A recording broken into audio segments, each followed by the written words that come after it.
Halo semua, perkenalkan saya Ana. Nah, di video kali ini saya akan menjelaskan apa itu flowchart serta simbol-simbol yang terdapat pada flowchart.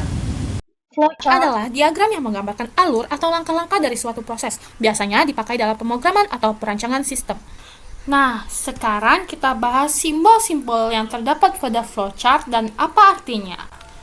Pertama, itu ada simbol terminal, dipakai untuk start dan end.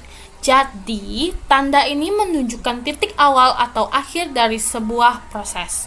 Selanjutnya itu ada simbol persegi panjang atau biasa disebut proses, menunjukkan langkah aktivitas atau instruksi yang dikerjakan, misalnya hitung total dan juga proses data.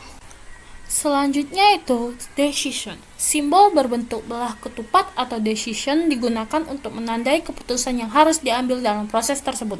Pilihan yang tersedia biasanya hanya dua, yaitu yes atau no.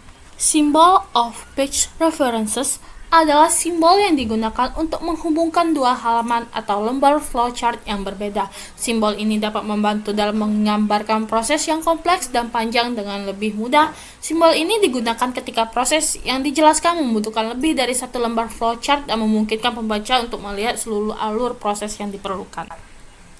Selanjutnya itu simbol manual input. Manual input membantu dalam menggambarkan alur masukan dari pengguna dan memudahkan pemahaman tentang bagaimana data memasukkan tersebut digunakan dalam proses yang dijelaskan. Simbol yang menunjukkan input atau masukan yang diperoleh dari luar sistem atau proses. Simbol input membantu dalam menggambarkan alur masukan dari sumber eksternal dan mempermudah pemahaman tentang bagaimana data memasukkan tersebut digunakan dalam proses yang dijelaskan.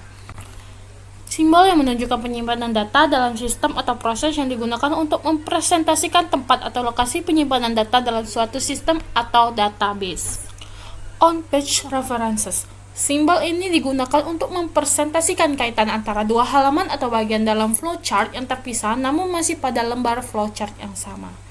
Terakhir, simbol flow line, yaitu garis yang menghubungkan simbol-simbol dalam flowchart dan menunjukkan arah aliran proses atau data. Oke, kenapa flowchart itu penting? Karena dengan adanya flowchart, kita jadi lebih mudah memahami logika, menemukan kesalahan dalam alur, dan juga menjelaskan ide ke orang lain secara lebih jelas. Jadi intinya, flowchart itu alat bantu visual untuk menjelaskan proses dari awal sampai dengan akhir, sehingga lebih mudah dipahami dan juga rapi.